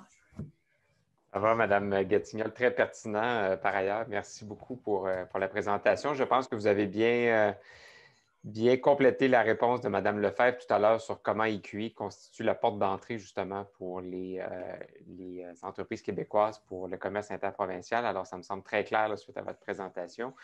Je profite de l'occasion aussi pour féliciter le gouvernement ou EQI pour le plan de relance des exportations. On a eu l'occasion de sortir là-dessus la semaine dernière dans un communiqué de presse, donc pour rappeler l'importance aussi pour les Québécois d'avoir la pleine utilisation possible des accords internationaux qui existent. On est dans le commerce interprovincial. Je pense entre autres à l'accord de libre-échange avec l'Union européenne qui demeure quand même largement sous-utilisé d'un point de vue québécois. Alors, souhaitons que la nouvelle structure d'IQI permette d'aller chercher le maximum de tout ça. Oui, juste pour compléter, pour accéder à ces territoires-là ou ces accords-là, donc il y a des gens spécialistes de l'accord de libre-échange, par exemple, pour l'Europe, dans la direction Europe. Si les gens ne veulent pas chercher, vous pouvez toujours me contacter et on vous référera aux bonnes personnes pour avoir l'information. Excellent, très bien. Alors, on poursuit avec notre autre partenaire, donc Madame Nadine Brassard. Voilà, j'avais oublié votre nom de famille, Madame Brassard. Je voulais vous appeler Nadine. Alors, Nadine Brassard, donc présidente de Commerce International Québec. Oh, je n'ai pas la bonne écran. Non, là, on voit vos courriels. Oui, oui. Ah, ça va. Merci beaucoup. Merci beaucoup, Charles. Bonjour à tous. C'est encore une fois la troisième activité du commerce interprovincial. Ça a été encore une fois ce midi très pertinent. On a pu voir des belles opportunités pour les entreprises québécoises, là, notamment au cours du marché canadien. C'est toujours un défi pour moi de venir parler après toutes ces informations-là. Merci beaucoup là, à tous mes précédents interlocuteurs d'avoir mis la table et d'avoir parlé. Je pense qu'on voit très bien l'écosystème, puis qu'il y a beaucoup d'aide aussi pour les entreprises pour développer les marchés. J'encourage justement toutes les PME là, à pouvoir bénéficier de tout ça. Puis aussi, merci à la FCCQ de coordonner tout cet effort-là, de nous mettre tous ensemble là, pour pouvoir vous démontrer tout ce qu'on peut faire pour vous. C'est sûr qu'en tant qu'entreprise exportatrice, en tant qu'entreprise, si vous êtes ici aujourd'hui, c'est parce que vous voulez, c'est parce que l'exportation devient vraiment importante dans votre croissance d'entreprise. Je vais essayer de vous résumer de façon brève et concise qu'est-ce que les ORPEX, vous avez entendu ce mot-là tout à l'heure, qu'est-ce que c'est les ORPEX, qu'est-ce qu'on peut faire pour vous. Les ORPEX, Commerce international Québec, c'est le réseau des organismes régionaux de promotion des exportations qui sont localisés sur tout le territoire québécois. Vous ne connaissez peut-être pas le mot ORPEX, mais vous connaissez peut-être des logos, l'un des logos que vous reconnaissez sur la map du Québec que vous voyez présentement, qui sont sur votre territoire. Ça fait plus de 20 ans que la PME est au centre de toutes les actions qu'on fait, puis qu'on a pour mission d'accompagner les entreprises, de les outiller, de les former, puis de les soutenir dans leur développement vers les marchés hors Québec. On a aussi développé des services adaptés à chacune de nos régions et aux entreprises de nos territoires. Si jamais vous questionnez qui est l'ORPEX de mon territoire, je vous invite à aller sur le site de Commerce international Québec, le ciquebec.ca. Avec votre code postal, vous allez pouvoir savoir qui est l'ORPEX qui peut vous aider. Sur ma prochaine diapo, ce que vous voyez plusieurs obstacles à l'exportation. Vous avez peut-être déjà rencontré ou vous allez peut-être rencontrer ces obstacles-là dans vos futures démarches, que ce soit pour trouver de l'information sur les marchés étrangers. Tout à l'heure, j'entendais Agnès qui parlait de c'est qui nos clients, c'est quoi nos stratégies, comment on va développer les marchés. Nous, notre objectif, les ORPEX, c'est de vous soutenir et de vous diriger au bon endroit pour accélérer vos démarches vers les marchés d'exportation visés. Donc, on va essayer justement de diminuer le plus possible les obstacles en les envisageant à l'avance. Pourquoi est-ce que vous devriez travailler avec votre ORPEX? Concrètement, premièrement, c'est pour comprendre les besoins de votre entreprise. Donc, réfléchir à justement, c'est quoi vos produits que vous voulez vendre, c'est quoi la clientèle que vous avez actuellement. Est-ce que c'est la même clientèle qu'on va cibler à l'international? Ensuite, pour évaluer le potentiel du marché aussi, c'est quoi le potentiel? Est-ce que je cible tel marché ou tel marché? Ça, on va l'évaluer aussi. On va évaluer la concurrence. On va valider c'est quoi les stratégies d'entrée. Tout ça toujours en partenariat avec les différents interlocuteurs et avec Investissement Québec International, avec les bureaux du Québec. Donc, on travaille vraiment avec toute la chaîne pour être sûr de vous amener toute l'information nécessaire. Pourquoi? Toute cette réflexion-là va nous amener à élaborer une stratégie claire, donc un plan à l'exportation avec un plan d'action, un budget pour pouvoir voir qu'est-ce qu'on va faire justement concrètement pour pouvoir aller développer ces marchés-là. Puis aussi la possibilité de vous référer, puis si vous avez besoin d'aide financière pour financer votre stratégie, tout ça, ce plan-là va pouvoir supporter votre plan. Ensuite, On va pouvoir aussi vous référer vers les bons partenaires, vers les gens qui vont pouvoir justement vous référer vers Investissement Québec. Eux, après ça, vont pouvoir vous diriger vers le bon interlocuteur qui va pouvoir vous aider dans votre démarche dans un objectif ultime que vous puissiez réussir votre commercialisation hors Québec. Donc, les ORPEX, qu'est-ce qu'on fait en résumé? C'est qu'on vous aide à être bien préparé pour pouvoir développer les marchés internationaux, donc avoir toute l'information nécessaire pour diminuer le risque, puis vous aider à réussir votre commercialisation. Sur ce, je vous remercie beaucoup, puis je vous souhaite bonne chance dans vos démarches. Eh bien, merci, Mme Brassard, pour ce bref exposé du rôle que les entreprises, en fait les organisations locales ou régionales peuvent accorder, parce que ce n'est pas toujours évident d'aborder les marchés, même à l'extérieur du Québec, sans aller beaucoup trop loin. Alors, merci beaucoup. Depuis un peu plus d'une heure, on parle de la façon dont on peut profiter du marché canadien et la façon dont on devrait agir, qu'est-ce qu'on pourrait faire. Eh bien là, on va passer à une entreprise qui, elle, a su faire. On va vraiment pouvoir regarder concrètement comment ça se passe dans le domaine des technologies de l'information et du divertissement dans les marchés canadiens. Et j'en profite pour saluer les gens qui ont posé des questions, notamment M. Alain Lavoie. Je le connais très actif dans l'Association québécoise des technologies, un secteur de pointe au Québec. Et là, bien, il y a beaucoup d'autres joueurs dans le domaine. Et il me fait très plaisir de vous présenter M. Mehdi Meraille. Il est cofondateur et président directeur général de Data Performers. Il a 34 ans et il a abordé, lui, les marchés canadiens. Et dans les prochaines minutes, on aura l'occasion de voir comment il s'y est pris et quels défis il a dû remonter et rencontrer et quels sont les enjeux quand on aborde ce genre de démarche. Alors, M. Meraille, je vais d'abord vous demander, dans un premier temps, de présenter Data Performers pour qu'on sache à qui on a affaire. Et tout de suite après, là, on parlera de vos stratégies. Absolument. Merci, René. Data Performers, on est un fournisseur de services et de produits spécialisé uniquement en intelligence artificielle. On est localisé à Montréal et on commence à avoir aussi une équipe à Toronto.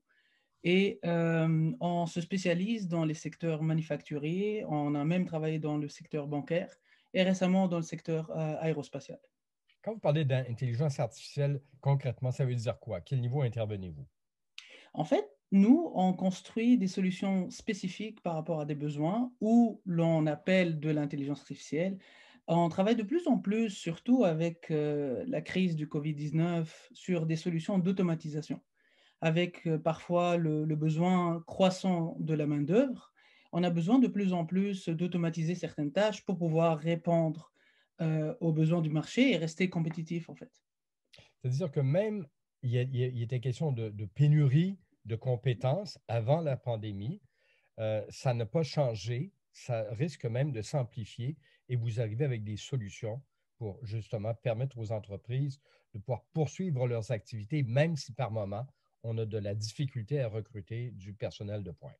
Absolument. Absolument, c'est que je pense la crise ou la pandémie, elle a renforcé un peu cette pénurie, surtout que la demande, elle a augmenté dans certains secteurs.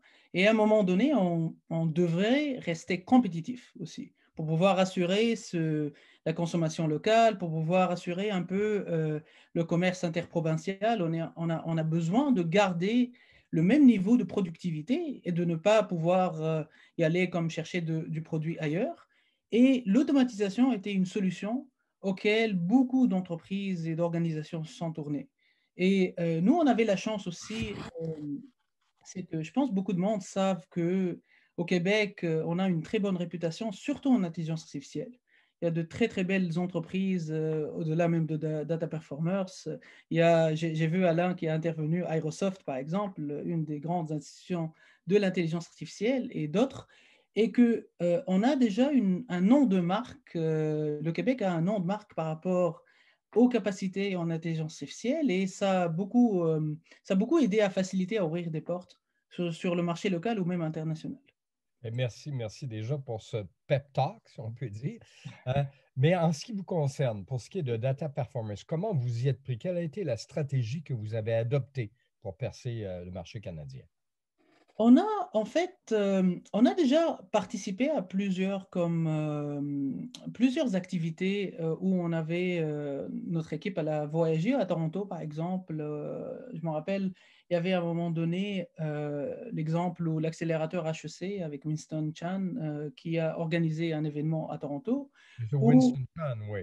oui, exactement. Où à un moment donné, ils ont invité plusieurs acheteurs, que ce soit à l'international ou aussi d'autres provinces, et qui ont rencontré d'autres entreprises, surtout start-up ou des entreprises en accélération, à rencontrer des acheteurs internationaux et locaux. Et ça a beaucoup aidé déjà pour créer un certain nom auprès des clients et par la suite peut-être concrétiser des contrats. Et nous, on a récemment concrétisé des contrats en 2021 grâce à la demande croissante au service d'intelligence artificielle, en fait. Et là, vous venez d'en glisser un mot.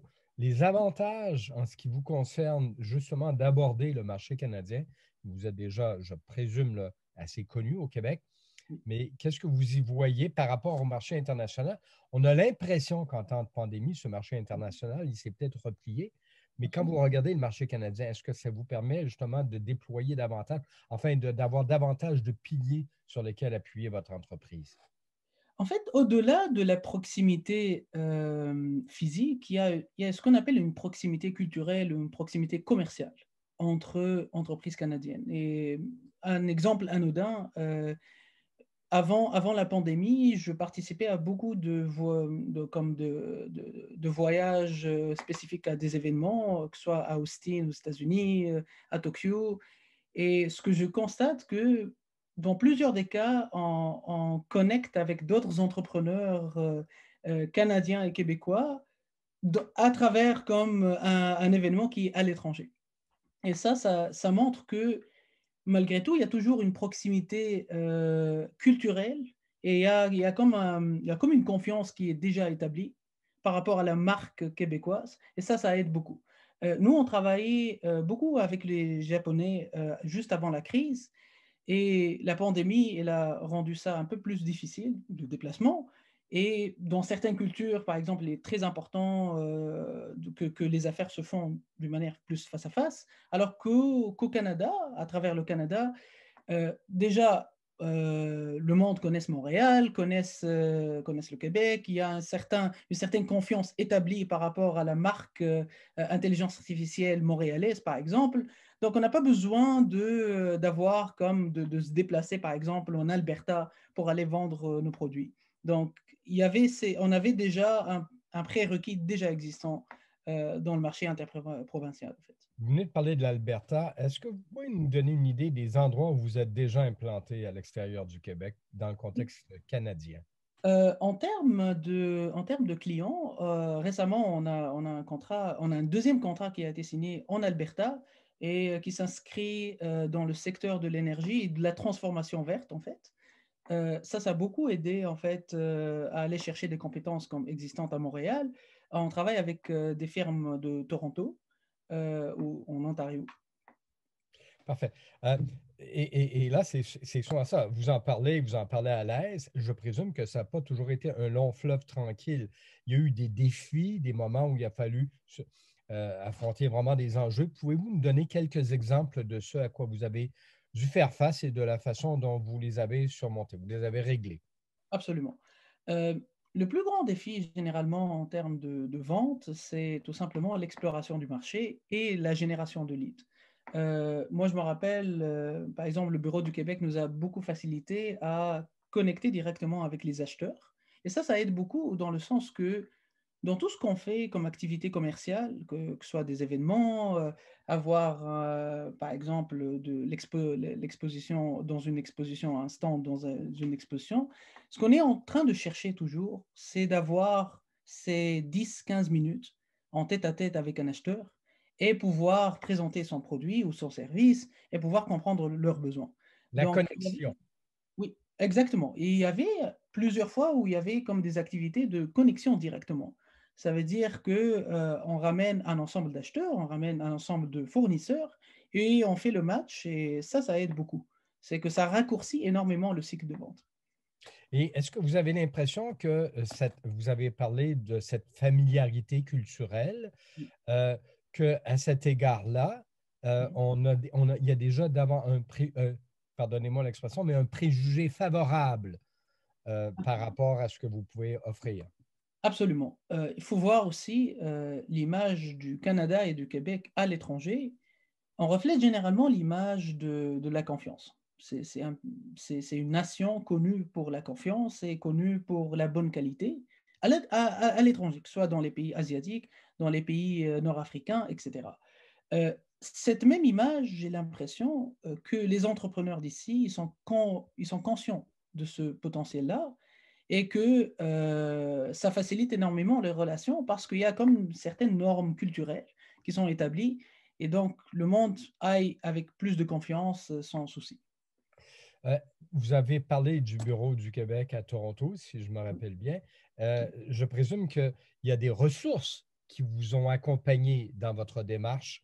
Est-ce que vous pouvez simplement en faire état pour l'intérêt des gens qui nous écoutent et qui auront peut-être à suivre le même parcours? Absolument. Je pense l'une des meilleures ressources, c'est surtout la visibilité. C'est qu'on a été plusieurs fois comme connectés avec des acheteurs potentiels ou des acheteurs où les contrats ils ont conclu récemment. Ça a beaucoup aidé. Donc, nous, ça nous aide à raccourcir le cycle de vente, ça nous aide à réduire le coût aussi que ça nous prend pour aller démarcher des contrats.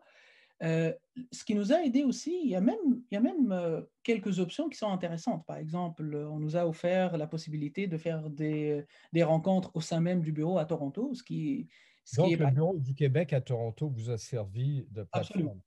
Absolument. C'est une plateforme. Il y a d'autres organismes du genre qui vous ont soutenu? En fait, il y a beaucoup d'organismes, que ce soit sur le niveau, par exemple, provincial, par exemple, Export Québec. Ça nous a beaucoup aidé, surtout à l'international. Ça réduit et ça beaucoup le risque et le coût par rapport à aller dans un nouveau pays où on ne connaît pas encore par rapport à l'intelligence artificielle. Ça nous a beaucoup aidé. Au Japon, par exemple, c'est un des exemples où, par exemple, démarcher au Japon, ça a un coût relativement élevé et ça a beaucoup aidé à réduire ce risque-là et minimiser les coûts. Écoutez, le temps file, puis on pourrait vous écouter longtemps parce que vous avez vraiment l'air passionné par votre métier et c'est toujours dans le contexte que l'on vit, c'est un réconfort. Qu'est-ce qu'on peut retenir de votre expérience par rapport, je vous dis, là, on ne vous demande pas de servir de guide, mais c'est un exemple qui peut inspirer d'autres. Qu'est-ce qu'on peut retenir de ce que vous avez accompli par rapport justement toujours au marché canadien? Au marché canadien. Moi je pense... le Canada, par exemple, c'est une des nations comme c'est une grande nation, c'est un grand pays dans le sens où, et c'est un grand pays grâce à ses institutions et c'est grâce aux organisations, que ce soit privées ou publiques, dans le sens qu'il y a déjà un marché relativement grand, surtout pour des services en technologie de l'information.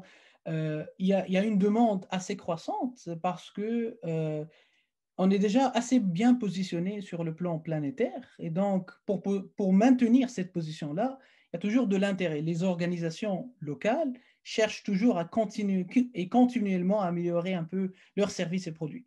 Et donc, les fournisseurs comme nous, pour ces organisations locales, ils en voient comme un très grand potentiel. Et il y a aussi des programmes, par exemple, parfois spécifiques, comme des superclusters, on a déjà mentionné ça, qui facilite énormément le démarchage de contrats ici, local, parce que ça donne aussi des facilités à des entreprises comme nous, locales, à pouvoir offrir des services à d'autres entreprises locales.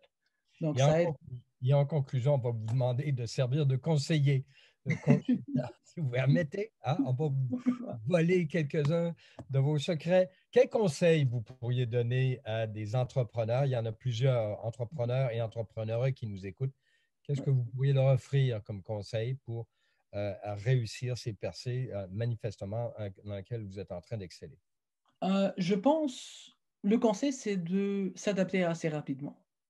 On est dans un cycle entrepreneurial où vraiment la réussite réside surtout dans la capacité à s'adapter. On l'a vu même tout à l'heure, on a mentionné Shopify, il y a des entreprises, très belles entreprises comme Lightspeed. C'est des entreprises, par exemple, qui ont su profiter des transformations pour pouvoir grandir, contrairement à d'autres. Et je pense que la capacité à s'adapter assez rapidement, c'est vraiment le secret pour percer que ce soit le marché local ou international et de rester vraiment dans la course. Eh bien, M. Mehdi Merail, qui est le cofondateur et président PDG de Data Performers, et je répète qu'il avait 34 ans, vous êtes vraiment une belle illustration de cet esprit d'entrepreneurship dans le domaine au Québec des technologies de l'information et du divertissement. Je vous remercie beaucoup au nom de l'auditoire pour avoir vu généreusement partager votre expérience et la façon dont vous avez pu accomplir cette percée dans le marché canadien. Ça pourra servir à d'autres. Merci beaucoup. Et Merci. Je rends la parole à Charles Milliard. Merci beaucoup, René. Merci beaucoup, René. Merci, Mehdi. Effectivement, René, tu fais bien de souligner, très inspirant comme parcours et ça va certainement en inspirer d'autres sur la ligne aujourd'hui, je l'espère du moins. Écoutez, on approche de la fin, à moins qu'il y ait d'autres questions. Je pense qu'on les a traitées au fur et à mesure. Sinon, avant de laisser donc le mot de la fin à mon collègue François Morin de BMO, je vous rappelle donc que vous allez recevoir dans les prochaines minutes l'ensemble des présentations que vous avez vues aujourd'hui, ainsi qu'un sondage de satisfaction. Je vous invite à le remplir. Pour ceux et celles qui participent au réseautage éclair, donc dans les prochaines heures, vous avez déjà, je crois, reçu les informations de connexion. Sinon, vous pouvez communiquer avec nous si vous rencontrez un pépin. Et évidemment, je vous invite aux 2 derniers webinaires dans le cadre donc, du mois de promotion du commerce interprovincial. Alors, jeudi, cette semaine, on parlera du marché des biens de consommation. Et le 18 mars prochain, donc, on bouclera notre événement avec le marché donc, du transport au Canada. Alors, encore une fois, je vous remercie d'avoir été avec nous ce midi et je cède la parole donc à François Morin de BMO. François. Oui, merci Charles. Écoutez, comme toujours, BMO est très heureux de collaborer, de participer là, au COREX, surtout pour cette série là, sur la relance et le commerce interprovincial. Je voudrais profiter de l'occasion pour remercier les conférenciers d'aujourd'hui, que ce soit Mesdames Lefebvre, Tadros, Gatignol et Brassard. Et surtout souligner aussi la contribution là, de M. Merail au développement là, économique d'un secteur qui est technologie TIC, un secteur qui est tellement névralgique pour l'économie, le développement économique du Québec, que ce soit l'intelligence artificielle, que ce soit les telcos, le jeu, les effets spéciaux. Je pense qu'on en a fait le tour aujourd'hui. Il y a certains défis qui restent toujours par rapport aux technologies de l'information. C'est évidemment la pénurie de main-d'œuvre. C'est une guerre ouverte internationale pour recruter les talents et les garder ici. Pour réussir dans ce secteur-là, ça prend une masse critique de ressources, de talents, parce que la concurrence est féroce, autant au niveau, on l'a vu, canadien et international. Alors, je pense qu'avec un support comme on a des délégations commerciales là, à travers le Canada, je pense qu'avec ce support-là, le Québec part donc sur la ligne de départ et sur la ligne d'arrivée assez favorisée. J'ai été très inspiré par les différentes présentations d'aujourd'hui, puis je vous invite à vous joindre à nous là, pour la prochaine jeudi sur le commerce de détail. Merci beaucoup, Charles. Merci beaucoup tout le monde. Bonne fin de journée. À jeudi.